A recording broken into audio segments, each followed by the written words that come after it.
Sveicināti skatītāji, klausītāji. Es nevaru zināt, varbūt pat ostītāji šobrīd atrodas Unikona pasākumā. Redzēs, kas te būs, ko redzēt, vēl ir ko redzēt, var kaut ko nopirkt. Un kas te, kur cilvēks staigā, vai jau staigā. Un kas te, te visādi ēdamie gardumi. Kā jau katru gadu šeit bija gan K-pop sacensības, gan arī cosplay sacensības. Bija arī e-sporta turnīrs.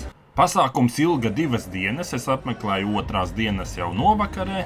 Biļetes cena 25 eiro. Cosplay un K-pop dalībnieki staigāja ne tikai pa skatuvi, bet arī pa visu zāli. Pie retro datoru stenda bija atnācis arī kāds kungs ar Kalašņikovu. Katrs pasākuma apmeklētājs varēja atstāt arī savus iniciāļus. Šeit notika arī brīvā stila deju sacensības. Žūrija ļoti cītīgi sekoja līdzi. Tā jau forši augustā apmeklēt Unikonu un tad ziemā apmeklēt Winterconu.